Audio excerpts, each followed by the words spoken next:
Vous vous sentez à plat, même après 8 heures de sommeil. Vos pensées sont confuses et le moindre escalier vous essouffle. Il est possible que votre corps manque tout simplement de livreur. Oui, oui, vous avez bien entendu. Aujourd'hui, nous allons parler de l'anémie et du faible taux d'hémoglobine. Et je vous promets qu'à la fin de cette vidéo, non seulement vous comprendrez qui sont ces livreurs et pourquoi ils sont si essentiels, mais vous aurez aussi un plan simple et savoureux pour les remettre sur pied. Nous allons décortiquer les 7 meilleurs aliments pour booster votre taux de fer. Alors, imaginez votre corps comme une immense métropole. Chaque cellule, tel un habitant, a besoin d'oxygène pour vivre. Et l'hémoglobine, ce sont justement ces livreurs qui distribuent cet oxygène. Ils résident dans les globules rouges, appelés érythrocytes, et parcourent vos vaisseaux sanguins sans relâche. Mais pour construire ces véhicules de livraison, il faut un matériau spécial, le fer. Si le fer vient à manquer, les livreurs se font rares, l'approvisionnement en oxygène est perturbé, et toute la métropole commence à ressentir fatigue et affaiblissement. C'est ce qu'on appelle l'anémie fériprive, sa forme la plus courante. Commençons par l'essentiel. Qu'est-ce que l'anémie, au juste? Beaucoup de gens entendent ce mot et imaginent qu'il s'agit simplement d'un manque de sang, d'une diminution du volume sanguin global. Mais ce n'est pas tout à fait exact. Le problème ne réside pas dans la quantité totale de sang, mais plutôt dans sa qualité, dans sa capacité à accomplir sa mission essentielle. Vous vous souvenez de nos livreurs d'oxygène, les molécules d'hémoglobine? Ce sont elles qui, nichées au cœur des globules rouges, captent l'oxygène dans les poumons et filent le livret partout dans le corps, à chaque cellule, à chaque organe. L'anémie, c'est justement quand le nombre de ces précieux livreurs devient critiquement bas. Ou alors, disons, ils ne sont plus assez efficaces et ne peuvent plus transporter suffisamment d'oxygène. Et que se passe-t-il dans ce cas? Eh bien, c'est la privation d'oxygène qui s'installe. Vos muscles, votre cerveau, votre cœur, tous ces organes ne reçoivent pas leur colis vital, ni à temps, ni en quantité suffisante. En somme, l'anémie est un état où tout l'organisme, au niveau cellulaire, est littéralement en suffocation, faute d'un apport suffisant en oxygène. Alors, comment notre organisme signale-t-il cette privation d'oxygène? Soyez attentifs aux principaux symptômes qui peuvent paraître anodins, mais sont en réalité de véritables signaux d'alarme. Le premier, et le plus évident, est cette fatigue écrasante. Il ne s'agit pas d'une simple somnolence. C'est cet état où l'on se réveille déjà brisé et où toute énergie nous quitte complètement avant même le repas de midi. Vous avez du mal à vous concentrer au travail, et le moindre effort physique, même monter un escalier, provoque un essoufflement et des palpitations. Votre cœur tente simplement de travailler pour deux, afin de pomper ce sang peu efficace à travers tout le corps. Vient ensuite l'aspect extérieur. La peau devient pâle et sèche. Les ongles se dédoublent et se cassent facilement, tandis que les cheveux perdent leur éclat et tombent plus que d'habitude. L'organisme, en mode économie, coupe en priorité l'alimentation de la périphérie pour conserver ses ressources pour les organes vitaux. N'ignorez pas ces signaux. Mais attention, car il y a ici un point crucial qui change absolument tout. Tout le fer ne se vaut pas. C'est un peu comme le carburant de votre voiture. Il y a celui de qualité et celui qui ne vous mènera pas bien loin.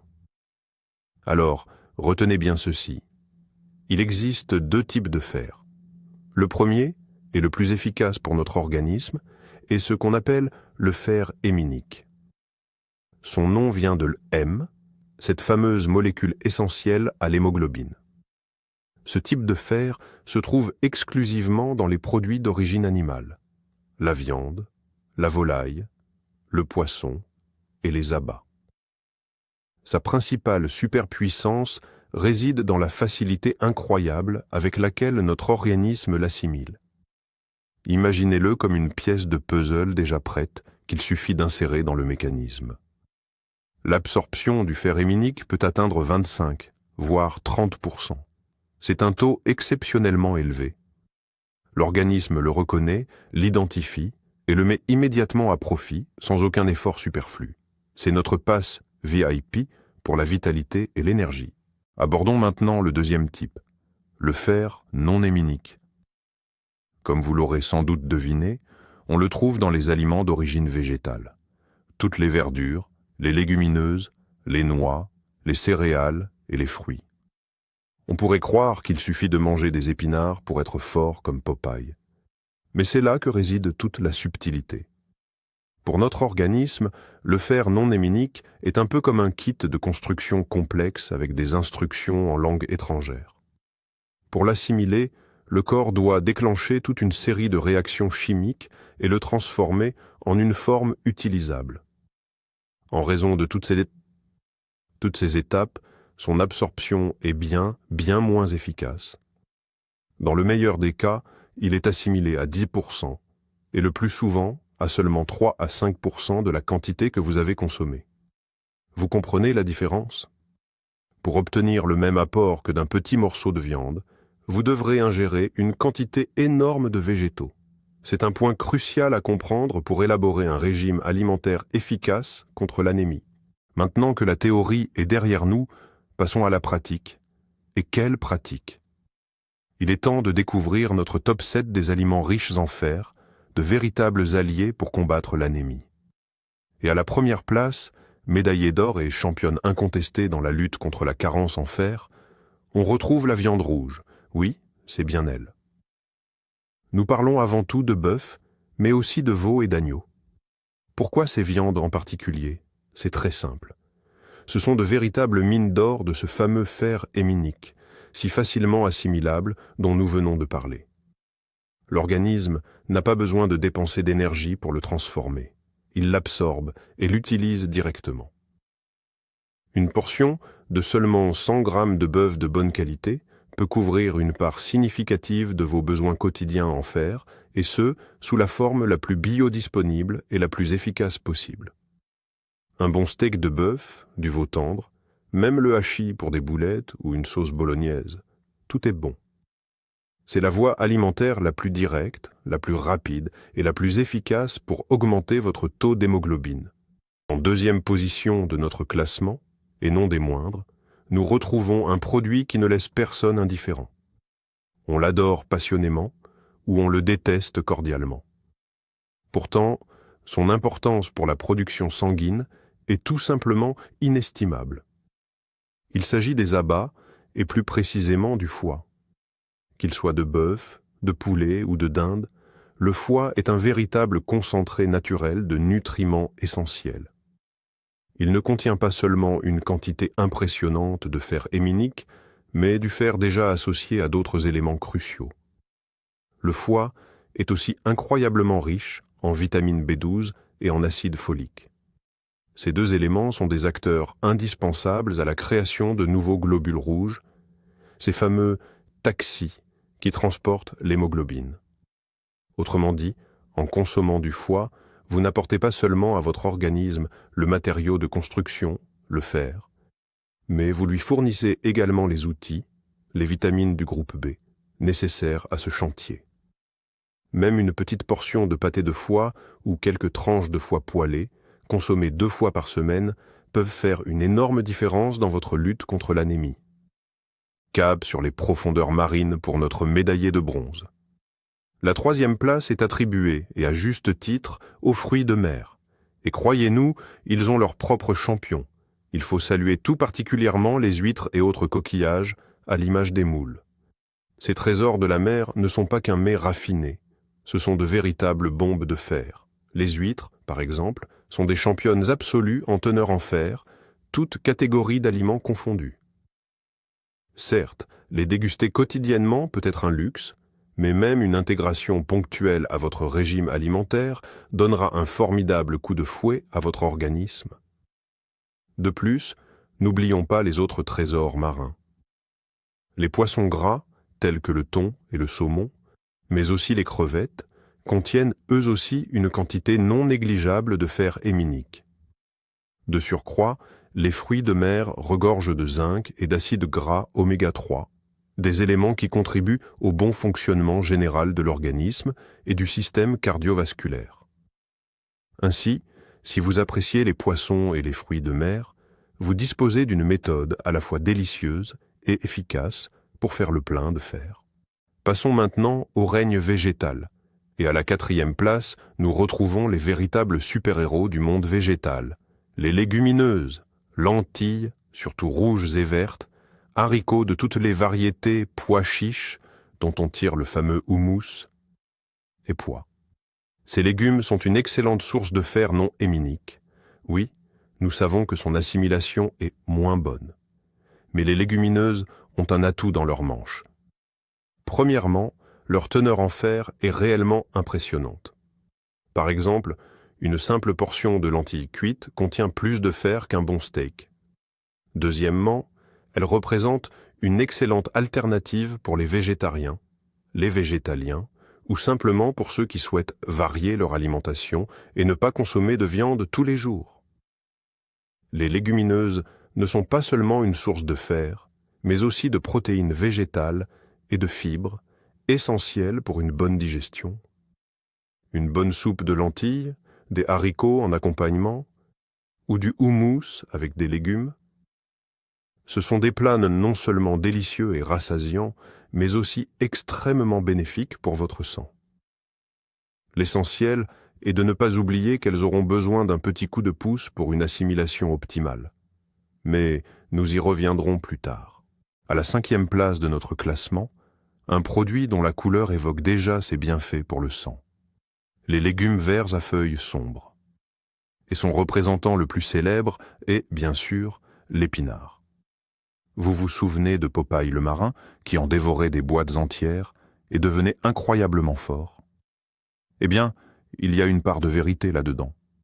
L'épinard, le cale ou chou frisé, la bête à carde, la roquette et d'autres végétaux à feuilles d'un vert profond sont tous riches en fer non héminique. Outre le fer, ces légumes verts sont une véritable mine de vitamines, y compris l'acide folique qui, comme nous le savons, joue un rôle essentiel dans la production des globules rouges. L'idéal est de les consommer frais, par exemple en salade, ou de les soumettre à une cuisson minimale. Ajoutez une poignée d'épinards à votre omelette du matin ou à votre smoothie. Utilisez le cale comme base pour vos salades. C'est un moyen simple, léger et peu calorique d'intégrer à votre alimentation une bonne dose de fer et une multitude d'autres micronutriments bénéfiques. Poursuivons notre classement et à la 6e place, nous trouvons un produit qui prouve que la taille ne compte vraiment pas. Les graines de courge. Ces petites graines, discrètes par leur taille, mais incroyablement puissantes, sont un véritable concentré de bienfaits. Rien qu'une poignée de graines de courge décortiquées peut vous apporter une dose significative de votre apport journalier en fer. Certes, il s'agit de fer non héminique, mais sa teneur y est remarquablement élevée. Au-delà du fer, elles regorgent aussi de magnésium, de zinc et de bonnes graisses. Cela en fait un encas idéal. Plutôt que de grignoter des biscuits ou des bonbons, gardez toujours un sachet de graines de courge à portée de main. Vous pouvez les parsemer sur vos salades pour ajouter du croquant, en saupoudrer votre porridge ou votre yaourt du matin, ou même les incorporer dans vos préparations de pâtisserie. C'est une façon incroyablement simple d'enrichir votre alimentation, sans même avoir à modifier vos habitudes culinaires. Il suffit de les intégrer partout où cela vous semble pertinent. Ainsi, sans même y penser, vous reconstituerez constamment les réserves de ce minéral essentiel dans votre organisme. Et enfin, la 7e place de notre classement est un véritable cadeau pour tous les gourmands. Oui, vous avez bien entendu. On peut combattre l'anémie tout en se faisant plaisir. Il s'agit du chocolat noir de qualité. Les mots-clés ici sont qualité et en noir. Tout le secret réside dans les fèves de cacao dont il est issu. Plus le pourcentage de cacao est élevé dans la tablette, plus elle contient de fer. Recherchez donc un chocolat avec une teneur en cacao d'au moins 70%, et idéalement de 80 à 85%. Bien sûr, cela ne signifie pas qu'il faut manger une tablette entière par jour. Le chocolat est un produit calorique. Mais quelques carrés de chocolat noir, en dessert ou en collation, ne feront pas qu'améliorer votre humeur grâce à la production d'endorphines. Ils apporteront également une petite, mais appréciable, contribution à vos réserves de fer. De plus, le chocolat noir est riche en antioxydants, bénéfiques pour le système cardiovasculaire. C'est un de ces rares cas où quelque chose de délicieux peut être réellement bon pour la santé. Nous avons donc dressé notre liste de champions. On pourrait croire qu'il suffit de consommer ces aliments et le tour est joué. Mais il existe un secret, un super allié, capable de décupler l'efficacité de votre cure de fer. Et cet allié s'appelle la vitamine C ou acide ascorbique. C'est un véritable catalyseur qui transforme le fer non héminique d'origine végétale, difficilement assimilable, en une forme que notre corps peut absorber facilement. Il le prend littéralement par la main et le guide à travers les parois intestinales jusqu'au sang. Sans vitamine C, une grande partie du fer des épinards, des lentilles ou des graines passerait simplement en transit. Retenez donc cette règle d'or. Chaque repas riche en fer d'origine végétale doit s'accompagner d'un aliment à haute teneur en vitamine C. C'est une règle simple, mais incroyablement puissante, qui changera tout dans votre lutte contre l'anémie. Comment appliquer cette règle en pratique? C'est simple comme bonjour. Associez toujours les aliments riches en fer à des fruits et légumes colorés. Par exemple, si vous préparez une soupe de lentilles, ajoutez-y en fin de cuisson du persil frais et un filet de jus de citron. Vous préparez une salade d'épinards et de graines de courge? N'oubliez pas d'y incorporer du poivron doux coupé en dés. C'est un véritable champion de la vitamine C, en contenant même plus que les oranges. Votre accompagnement est du sarrasin. Servez-le avec une salade de choucroute, c'est une autre excellente source d'acide ascorbique. Au lieu de thé, accompagnez votre repas d'un verre de jus d'orange ou de pamplemousse fraîchement pressé. Même un simple kiwi ou une poignée de baies en dessert après votre plat principal contribuera déjà grandement à l'absorption du fer. Créez ces duos gagnants et vous constaterez à quel point votre alimentation deviendra plus efficace. Passons maintenant aux ennemis, à ces aliments qui sabotent activement l'absorption du fer et réduisent à néant tous vos efforts. Le principal coupable et le plus sournois, ce sont les boissons riches en tanins. Il s'agit en premier lieu du thé noir et du café. Les tanins sont des substances qui se lient aux molécules de fer directement dans votre intestin. Ils forment alors des composés insolubles que votre organisme ne peut tout simplement pas assimiler. Vous pouvez manger un excellent steak, gorgé de fer héminique, mais si vous l'accompagnez aussitôt d'une tasse de thé fort, vous perdrez jusqu'à 60% de ses bienfaits. C'est pourquoi prenez cette bonne habitude. Évitez de boire du thé ou du café au moins 1 heure avant et 1 heure après les repas, surtout si vous venez de consommer des aliments riches en fer. Remplacez-les par de l'eau citronnée, une boisson aux fruits rouges ou simplement de l'eau pure. Ce simple ajustement dans vos habitudes peut donner des résultats spectaculaires. Un autre facteur bloquant majeur, souvent insoupçonné, est le calcium. Oui, ce même calcium si essentiel à nos os et nos dents. Malheureusement, dans notre organisme, le fer et le calcium sont antagonistes. Ils se livrent une véritable compétition pour l'absorption. S'ils sont consommés simultanément, le calcium l'emporte presque toujours. Cela signifie que boire du lait avec un plat de viande ou parsemer généreusement de fromage des pâtes à la sauce bolognaise n'est pas la meilleure idée si l'on veut optimiser l'absorption du fer. Bien sûr, il ne s'agit pas de renoncer complètement aux produits laitiers. Il suffit de veiller à les espacer des repas riches en fer. Par exemple, prenez votre fromage blanc ou votre yaourt au petit déjeuner et réservez votre steak aux légumes pour le déjeuner ou le dîner. Séparez-les d'au moins 2 ou 3 heures et ces 2 minéraux pourront être absorbés sereinement sans interférer l'un avec l'autre. Aujourd'hui, nous allons tordre le cou à l'un des mythes les plus populaires concernant l'augmentation du taux d'hémoglobine. Vous avez sûrement tous déjà entendu ce conseil. Vous souffrez d'anémie? Mangez plus de pommes et buvez du jus de grenade. Si cela semble a priori sain et bénéfique, il s'agit malheureusement plus d'une idée reçue que d'une vérité scientifique. Certes, les pommes et les grenades contiennent pas bien du fer. Mais, premièrement, la quantité est minime, bien inférieure à celle que l'on trouve dans le sarrasin ou les lentilles, par exemple. Deuxièmement, et c'est le point crucial, ce fer est sous forme non héminique, c'est-à-dire d'origine végétale. Or, nous savons déjà que ce type de fer est très mal absorbé par l'organisme. Même la vitamine C, pourtant présente dans ces fruits, ne suffit pas à en faire une super source de fer efficace. Bien sûr, les pommes et les grenades restent des fruits très bénéfiques pour la santé, riches en vitamines et en antioxydants. Consommez-les sans modération, cependant, les considérer comme le remède principal contre l'anémie serait une grave erreur. Ils ne peuvent être qu'un complément à votre régime alimentaire et en aucun cas son fondement pour lutter efficacement contre cette carence. Alors, comment créer ce menu idéal, riche en fer en tenant compte de toutes nos connaissances? Construisons ensemble ce repas parfait. Comme base, choisissons un aliment riche en fer. Par exemple, le sarrasin est une excellente source de fer non héminique. À cela, nous ajoutons une source de fer héminique facilement assimilable, comme par exemple une boulette de viande de bœuf cuite à la vapeur ou un morceau de dinde rôti.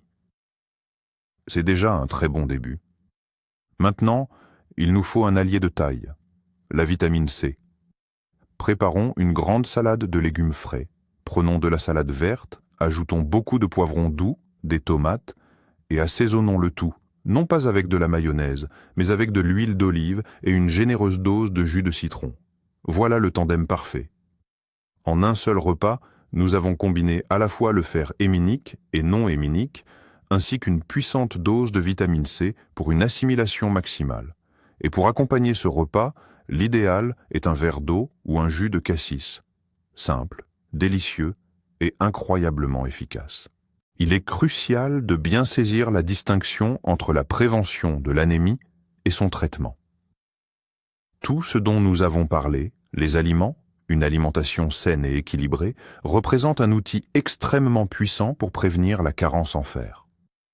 Si vous ressentez une légère fatigue, si vous souhaitez simplement soutenir votre organisme, alors modifiez votre régime alimentaire et précisément ce qu'il vous faut.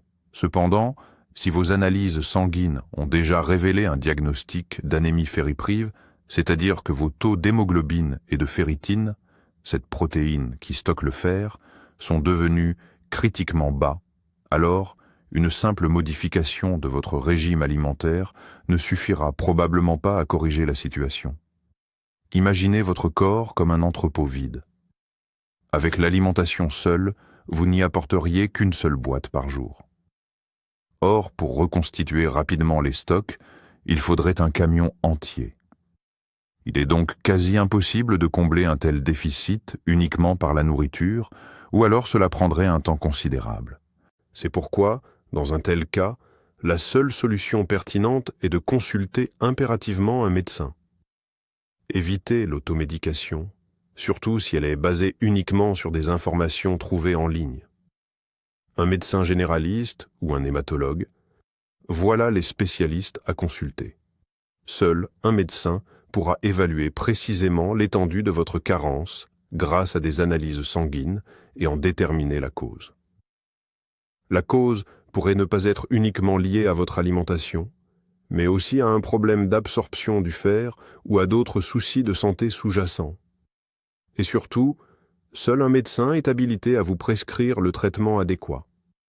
Généralement, il s'agit de suppléments de fer spécifiques sous forme de comprimés ou, dans les cas plus sévères, d'injections.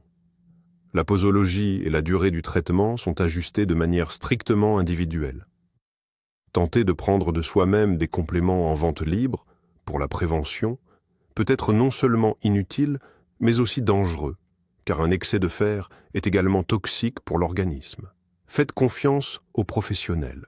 Un autre aspect important à retenir, c'est la régularité. Maintenir un niveau de fer sain dans l'organisme, ce n'est pas un sprint, mais un véritable marathon. Il ne suffit pas de manger une grande portion de foie de bœuf une seule fois et de croire que le problème est réglé pour un mois. Malheureusement, ça ne marche pas comme ça. Notre corps dépense du fer en permanence, et cela est particulièrement vrai pour les femmes en raison de leur cycle menstruel, ainsi que pour les femmes enceintes ou qui allaitent, les sportifs et les adolescents en pleine croissance. Les aliments riches en fer doivent donc faire partie intégrante de votre alimentation, et ce, de manière constante. Transformez cela en une habitude bénéfique. Faites du sarrasin votre accompagnement favori, intégrez la soupe de lentilles à votre menu au moins une fois par semaine et laissez une poignée de graines ou quelques carrés de chocolat noir devenir votre rituel sain du quotidien. Seule une approche systématique vous garantira un résultat stable et durable. Et pour ce dernier point, avant notre conclusion, le principal indicateur que vous faites les choses correctement, c'est votre propre bien-être. Écoutez attentivement votre corps. Si, après quelques semaines d'ajustement à votre alimentation, vous constatez qu'il est plus facile de vous réveiller le matin, que la somnolence diurne a disparu, et que monter au 5e étage ne ressemble plus à l'ascension de l'Everest, alors c'est le signe que vous êtes sur la bonne voie. Vous pourriez également ressentir un regain d'énergie pour le sport ou vos passions, une meilleure concentration, et même un moral plus stable. Ces changements positifs sont la meilleure des motivations pour persévérer. Votre corps vous remerciera de cette attention en vous offrant un regain d'énergie et de vitalité. Mais si, malgré tous vos efforts en matière d'alimentation, vous ne ressentez aucune amélioration, c'est une raison supplémentaire et sérieuse de ne pas tarder à consulter un professionnel de la santé. Votre santé est votre bien le plus précieux. Portez-lui toute l'attention qu'il mérite. Et maintenant, le plus intéressant, la grande révélation. Le véritable secret pour combattre la carence en fer ne tient pas tant aux aliments qu'à la manière dont vous les associez. Vous aurez beau manger 1 kilo d'épinards, si vous l'accompagnez d'une tasse de thé, une grande partie du fer ne sera pas assimilée.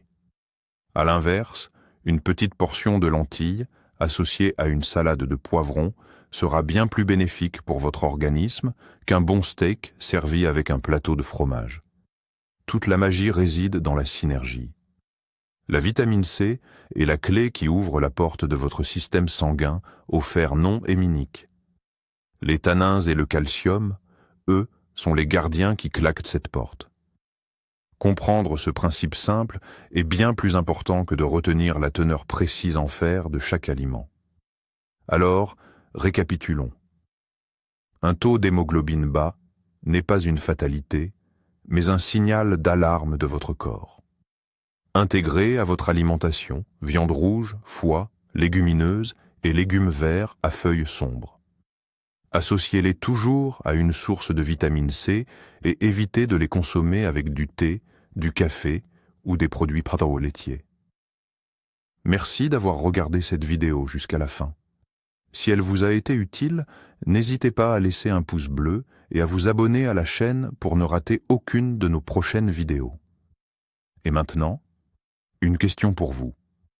Parmi ces aliments, lesquels consommez-vous déjà régulièrement? Ou peut-être avez-vous une recette familiale secrète pour retrouver énergie et vitalité? Partagez-les en commentaire et discutons-en ensemble.